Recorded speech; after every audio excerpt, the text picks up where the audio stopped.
Berlatar di negara Wakanda, kisah akan menceritakan tentang 5 sahabat yang katanya akan selalu setia sampai mati. Ada Jarod, Ale, Lukman, Jago, dan Sadat. Mereka berlima sangat senang sekali mencari masalah untuk memacu adrenalin, yang hal itu memang wajar dilakukan oleh para kaula muda pada masanya. Untuk melindungi kehormatan kelompok kami.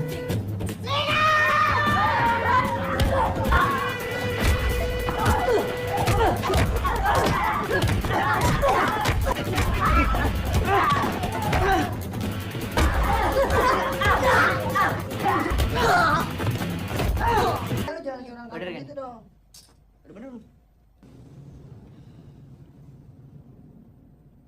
Dari mereka berlima, hanya Jarodlah satu-satunya pemuda yang masih punya adab dan hati nurani, yang hal itu dibuktikan ketika mereka berpapasan dengan seorang pemuda yang, mohon maaf, semacam seorang yang bisu atau tunawicara bernama Fatir. Ini orangnya. Jarod memberikan uang kepada Fatir sebagai rasa kemanusiaan dan permintaan maaf atas apa yang telah teman-temannya lakukan. Kami memang senang menantang bahaya. Kekuatan adalah kekuasaan.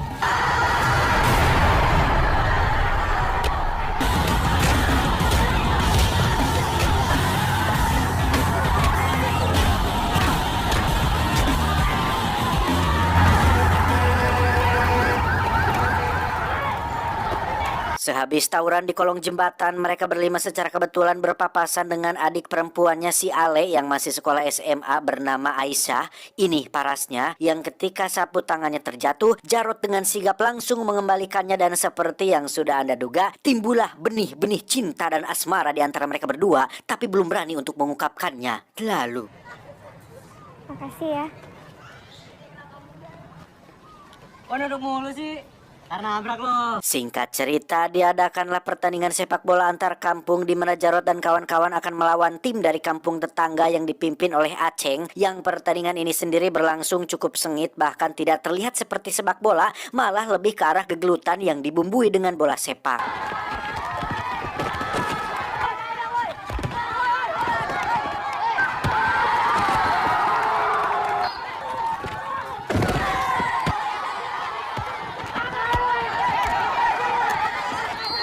Ketika sedang istirahat, muncul Aisyah yang memberikan perhatian lebih kepada Jarod ketika dia menanyakan kondisi bobokongnya pasca terjatuh tadi, di mana Ale yang tidak nyaman adiknya berada di sini pun menyuruh Aisyah untuk pulang ke rumah dan temani ibunya memasak. Tak lama muncullah adik Jarod yang bernama Yani. Ini parasnya yang mengantarkan minuman untuk mereka semua, pertanda bahwa Yani juga sama perhatiannya kepada sang kakak dan teman-temannya.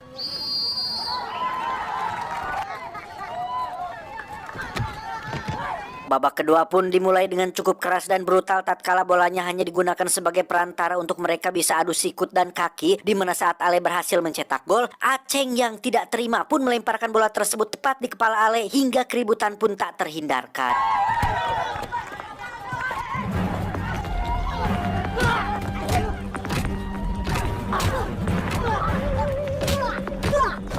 Dalam perkelahian itu, Aceng rupanya diam-diam sudah membawa sajam berupa pisau belati kecil yang ketika dia menargetkan Ale sebagai sasarannya, semua orang pun meneriaki Ale untuk waspada, dan tiba-tiba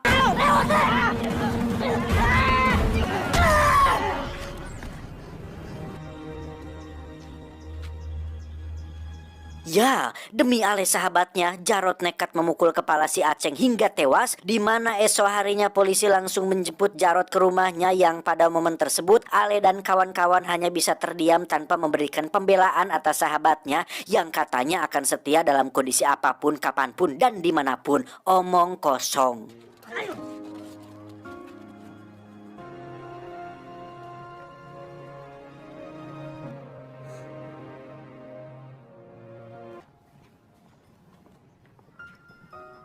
Diganjar 5 tahun hukuman penjara atas kasus pembunuhan, Jarod pun dimasukkan ke dalam sel tahanan yang di situ ada para napi senior yang dipimpin oleh Samsul. Ini bebenguknya yang pada hari pertama di penjara, Jarod langsung mendapat sambutan selamat datang berupa salam olahraga yang diberikan oleh Samsul dan anak buahnya.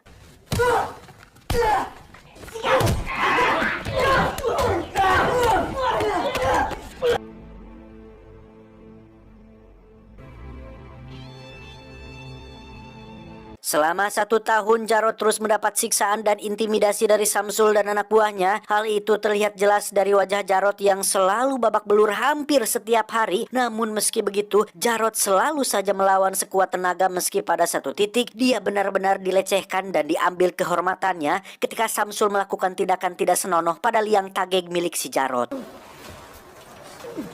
Ngesot aja ngesot. Lu bangsat. Diam.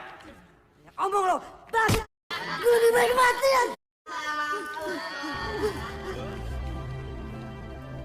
Sementara itu, Ale dan kawan-kawan mulai membentuk sebuah kekuatan dengan merekrut para pemuda yang bernyali di wilayahnya. Namun ketika Fatir ingin ikut bergabung, Ale dan kawan-kawan pun dengan seenaknya mengusir dia dari sana karena dianggap tidak akan berguna dan hanya menjadi beban saja. Ngapain lo sini? Mending lo pulang deh urusin nenek lo. Saat pulang itulah Fatir benar-benar sangat terpukul tatkala sang nenek, satu-satunya keluarga yang dia miliki, meninggal dunia. Dan setelah Ale dan kawan-kawan tidak mau menerimanya sebagai kawan dan keluarga, Fatir memutuskan untuk pergi dari kampung ini untuk mencari kelompok atau orang-orang yang mau menerima dia apa adanya. Tak butuh waktu lama, Ale dan kelompoknya pun menjadi preman paling berkuasa dan paling ditakuti di wilayahnya. Mereka rutin memalak para pedagang dan pemilik ruko untuk meminta jatah. Bahkan Ale tidak segan-segan menghajar siapa saja yang berani melawan, seperti engko-engko yang ketahuan menyewa tukang pukul ini.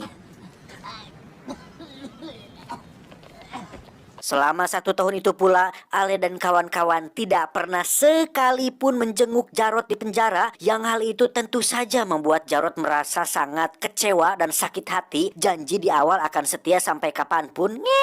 Saya omong kosong belaka. Faktanya, Ale dan kawan-kawan tidak berani menjenguk Jarod karena takut dianggap terlibat pada kasus pembunuhan waktu itu.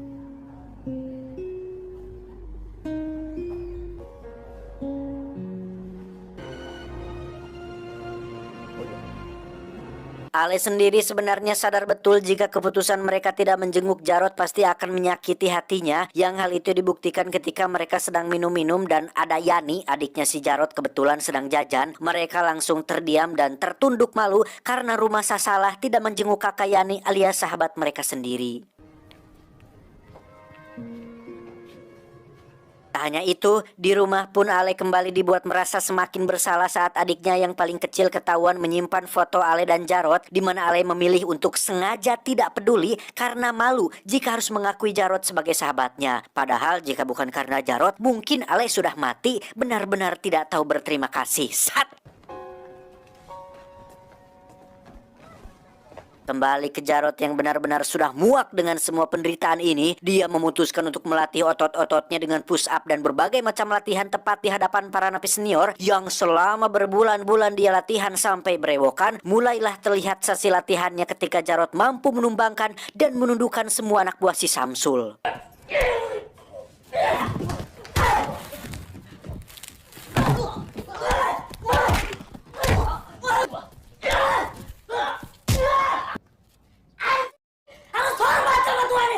Dan ya, Samsul akhirnya mendapat balasannya ketika semua anak buahnya kini memihak kepada yang lebih kuat, yaitu Jarod, di mana Samsul akan diambil kehormatannya dengan cara yang lebih sakit dan lebih peres dari apa yang pernah Jarod rasakan. Singkat cerita, Jarod akhirnya bisa merasakan udara kebebasan setelah 5 tahun berada di penjara. Dan Jarod akan benar-benar dibuat terkejut dengan orang pertama yang akan menyambutnya. Bukan keluarga, adik, ibu, bapak, Ale atau sahabat-sahabatnya, melainkan Fatir yang kini sudah memakai setelan rapi dengan raut wajah sangar yang langsung mengajak Jarod untuk pergi ke suatu tempat.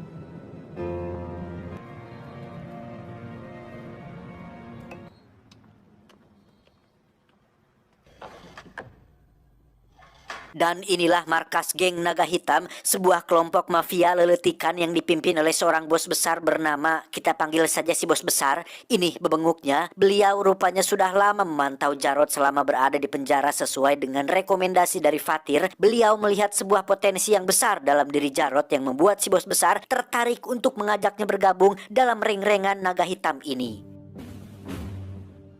Selamat datang di keluarga baru. Jarod pun dimasukkan ke dalam tim yang terdiri dari Fatir, Alex, dan Tito. Mereka berempat bertugas di lapangan untuk menjalankan bisnis haram yang salah satunya adalah menjual narkoboy.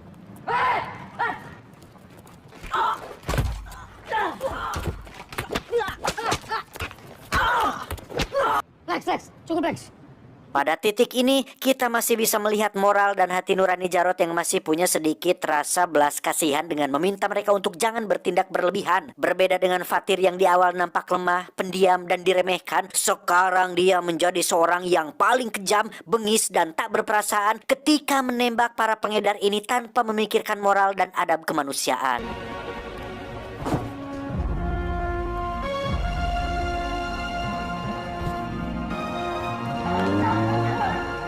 Ketika sedang makan di gang, terjadi momen tak terduga ketika Jarod akhirnya bisa bertemu kembali dengan Aisyah, adik Ale yang sudah lama dia sukai. Tanpa basa-basi, Jarod meminta nomor telepon Aisyah untuk ketemuan nanti malam, yang rupanya Aisyah juga memiliki perasaan yang sama dengan apa yang dirasakan oleh Jarod selama ini.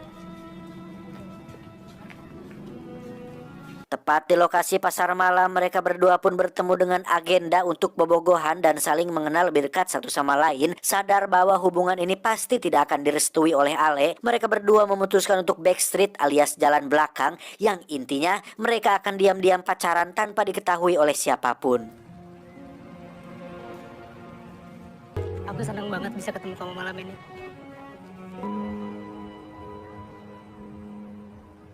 Berita tentang bebasnya Jarod akhirnya sampai di telinga Ale. Awalnya dia merasa senang karena akhirnya bisa bertemu lagi dengan bestinya. Tetapi ketika mendengar jika Jarod diajak Fatir bergabung dengan geng Naga Hitam, disitulah emosi Ale mulai memuncak dan ambek-ambekan tidak paruguh yang membuat teman-temannya menjadi gusar. Kembali ke Jarod yang terlihat sedang bersama Fatir. Sebagai warga asli daerah ini, mereka berdua khusus ditugaskan untuk mengedarkan narkoboy di wilayahnya si Ale, yang awalnya para bocah ini diberi secara gratis, tetapi untuk selanjutnya mereka harus membeli barang tersebut dan tahu harus membelinya ke siapa. Kita pesta.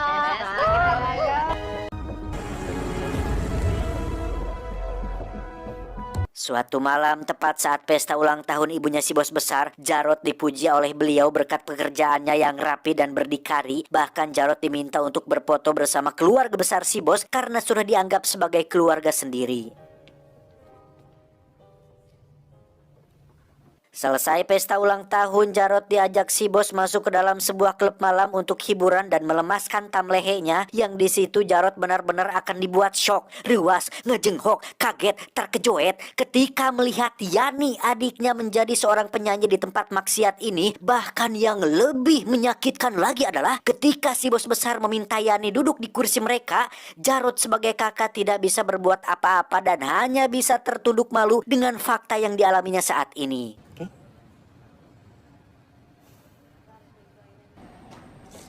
Yan, tunggu. Abang bikin malu. Kemana abang selama ini? Kemana? Keesokan paginya Jarod pun menemui si pengelola klub untuk nitip adiknya agar dijaga baik-baik dan jauhkan dari para lelaki hidung belang. Namun si pengelola yang merespon dengan cungah cangeh pun langsung dikerah oleh Jarod yang mengancam akan membakar dia dan klub ini apabila terjadi sesuatu dengan Yani adik kesayangannya. Di sisi lain di markas kelompok Ale, Lukman membawa adiknya yang menunjukkan gejala sakau akibat kecanduan narkoboy, yang ketika ditanya dapat dari mana barang haram tersebut, Ale dan kawan-kawan semakin dibuat emosi saat mengetahui bahwa Jarod dan geng Naga Hitamlah pelakunya. Jarod! Kembali ke Jarod yang sedang berada di hotel bersama dengan siapa lagi kalau bukan Aisyah yang rupanya baru selesai melakukan kukak-kukek. Aduh, Jarod mengungkapkan keinginannya untuk pulang ke rumah bertemu dengan keluarganya. Namun Aisyah melarang hal itu karena situasi saat ini sedang sangat bahaya. Karena Ale dan kelompoknya begitu benci terhadap geng Naga Hitam, terutama Jarod yang sudah menjual narkoboy di wilayahnya.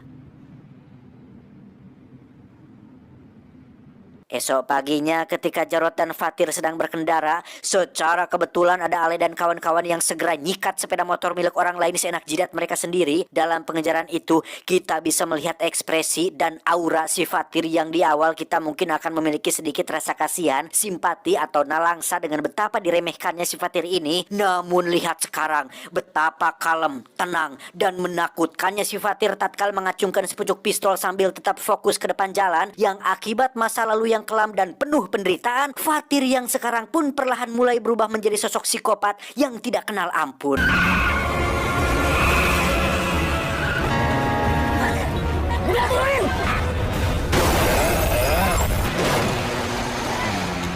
Akibat kejadian tadi, Ale pun meminta kawan-kawannya untuk meningkatkan keamanan dengan menempatkan penjaga di setiap pintu masuk ke wilayah ini. Yang dalam situasi kritis seperti ini, Jarod justru dengan beraninya masuk diam-diam untuk bertemu dengan ibu, adik, dan bapaknya yang sedang sakit. Aku kangen sekali sama kamu.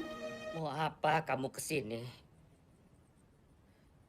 Tanpa Jarod sadari, Fatir rupanya mengikutinya sedari tadi karena khawatir dan peduli terhadapnya. Namun yang akan membuat Anda tercengang adalah ketika Fatir benar-benar menjadi seorang real psikopat dengan membunuh para penjaga yang notabene adalah teman sekampungnya sendiri. Kamu harus cepat pergi sekarang, Jarod. Semua orang menuju ke sini. Ketika satu penjaga ditemukan mati, Ale dan kawan-kawan langsung berpencar untuk mencari si Jarod. Di mana Jarod sendiri akhirnya bertemu dengan Fatir dan segera melarikan diri dari wilayah tersebut.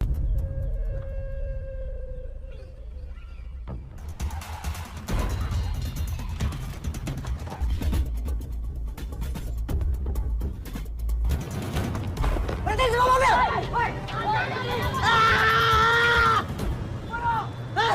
Di markas, Jarod justru mengeluhkan tentang Fatir yang selalu ngintil dia kemana-mana, di mana Fatir hanya menunjukkan niat baiknya sebagai balas budi atas kebaikan Jarod di masa lalu, yang dari sekian banyak pemuda kampung, hanya Jarodlah satu-satunya orang yang selalu terlihat peduli terhadapnya. Namun niat balas budi Fatir nampaknya seringkali dianggap lain oleh Jarod, apalagi ketika Fatir berlumuran darah, Jarod mempertanyakan tentang darah siapa itu dan apa yang sudah Fatir lakukan tadi. Gue gak pernah minta lo buat nolongin gue. Kembali ke kampung, terlihat beberapa orang tengah berkumpul di kolong jembatan yang ketika Lukman ingin melihatnya, Sada dan Jago sempat melarangnya karena ternyata adik satu-satunya Lukman ditemukan sudah tewas overdosis akibat kejantuan narkoba yang dialaminya. Pergi!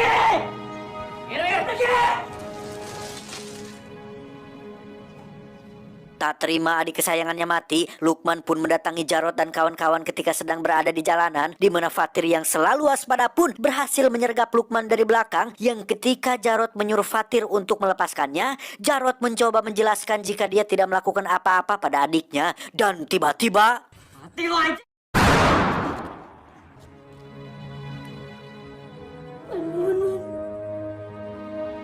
Kenapa lo bunuh dia? Jasad Lukman pun dimasukkan ke dalam koper dan dibuang di pinggir sungai kampung mereka, di mana Ale yang melihatnya pun sangat dibuat terpukul, yang membuat Sadat dan Jago berinisiatif untuk membalas dendam.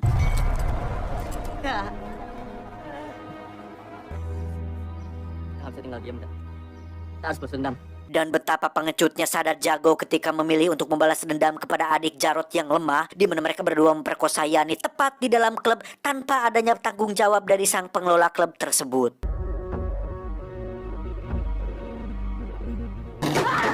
Bukan gini caranya balas dendam! Jarod dan tim pun segera mendatangi si pengelola klub yang setelah disiksa, ditikam di tangan dan ditembak di bagian kaki, beliau akhirnya buka suara tentang pelaku yang telah memperkosa adiknya, di mana Jarod benar-benar menepati janjinya ketika akan membakar dia dan klub ini apabila terjadi sesuatu pada Yani, adik kesayangannya.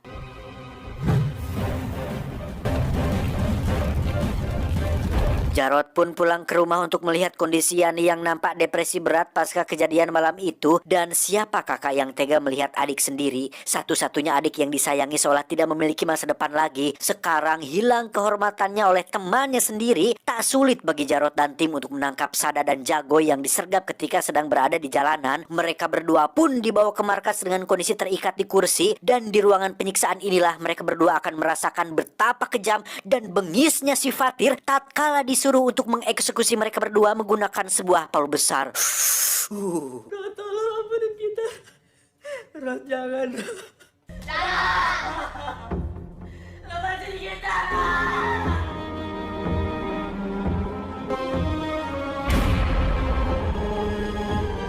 Mengetahui semua teman dekatnya sudah tewas, Ale pun semakin benci dengan Jarod hingga berniat untuk membalas dendam. Saat itu juga yang tanpa sengaja Ale melihat ponsel milik Aisyah yang di situ ada SMS dari Jarod untuk ketemuan di hotel biasa, di mana Ale langsung mengerahkan seluruh pasukannya untuk pergi ke hotel tersebut dan membalaskan kematian ketiga temannya. Jangan sakiti Jarod, Pak.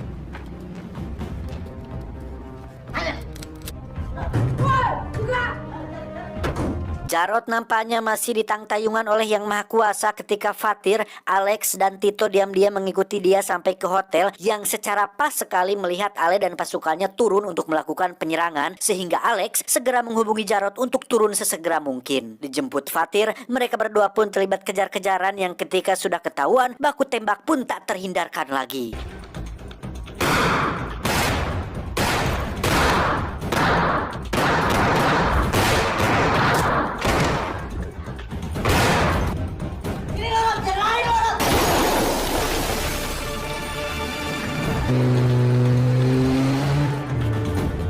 Alhasil Jarod pun disidang oleh mereka bertiga tentang kenapa Jarod begitu bodoh sampai-sampai nekat pacaran dengan adik dari musuh geng Naga Hitam, di mana Jarod mencoba menjelaskan bahwa dia sangat cinta sekali kepada Aisyah yang tak mungkin dia sampai mengkhianati dirinya seperti ini. Lu sadar gak? Kalau nggak ada kita udah mati di sana, Rod. Mati lo. Malamnya, kita akan melihat Tito sedang bersenang-senang dengan wanita dan kebetulan tidak sedang bersama dengan yang lain, di mana kesempatan tersebut dimanfaatkan oleh anak buah Ale yang ditugaskan untuk membunuh Tito saat itu juga. Kematian Tito jelas memicu kemarahan sang bos besar atas kehilangan satu anggotanya, di mana Alex benar-benar marah besar sampai ingin menembak kepala Jarod, namun Fatir yang masih peduli pun berusaha untuk menahannya yang membuat Jarod semakin merasa bersalah. Bersihkan semua sampah yang sudah kalian buat. Singkat cerita, Aisyah pun disuruh untuk pergi ke gedung kosong. Alih-alih akan kabur bersama, Aisyah justru dibuat syok tatkala mendengar jika Jarod tidak bisa lagi melanjutkan hubungan ini dengan alasan demi keselamatan nyawa Aisyah sendiri. Aisyah pun menjawab, "Hanya Demi Tuhan, Aisyah, pergilah. Saat Jarod sudah pergi, seketika Aisyah pun tersenyum dengan seseorang yang menepak pundaknya dari belakang. Namun tiba-tiba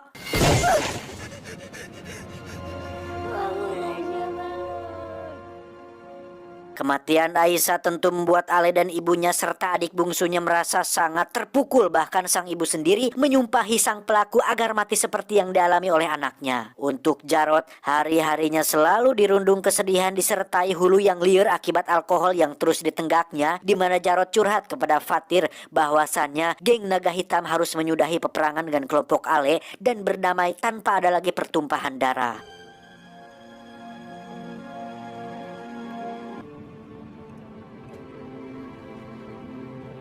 Kegalauan dan ketidakstabilan Jarod pun menimbulkan kekhawatiran geng Naga Hitam yang merasa bahwa Jarod sudah tidak lagi kompeten dalam menjalankan tugasnya, sehingga para bos-bos pun berkumpul untuk menentukan nasib Jarod selanjutnya. Merasa sudah tak memiliki tujuan lagi, Jarod pun menghubungi Ale untuk ketemuan di suatu tempat dalam rangka membuat perjanjian damai supaya tidak ada lagi pertumpahan darah, di mana Ale menitip pesan pada adik bungsunya untuk selalu menomorsatukan keluarga karena seorang pria sejati harus bisa melindungi keluarganya sendiri entah bagaimanapun caranya. Tiba di lokasi pertemuan, Jarod langsung menyatakan kekecewaannya terhadap Ale dan kawan-kawan yang selama berada di penjara, mereka tidak menunjukkan sedikit pun kesetiaan dan kepedulian terhadapnya yang janji di awal akan setia sampai mati, ternyata hanya sekedar tong kosong nyaring bunyinya. Sejenak Ale pun terdiam karena rumaos dengan kesalahannya, tetapi dia balik menyerang dengan mengatakan jika Jarod lebih kejam dengan membunuh teman-temannya termasuk Aisyah. Jarod langsung mengatakan bahwa dia sangat mencintai Aisyah dan tidak mungkin dia membunuhnya, yang saat itu juga Ale langsung menyerang Jarod dan mengatakan jika Aisyah tewas bersama dengan jabang bayi yang ada di dalam perutnya. Gue cinta sama Aisyah. Lo juga harus mati, Rot! Terjadi perkelahian kecil yang membuat pelatuk tertarik mengakibatkan Ale tewas dalam insiden itu, yang ketika Jarot bangun dengan semua fakta ini, tiba-tiba Ale bangun, Ale!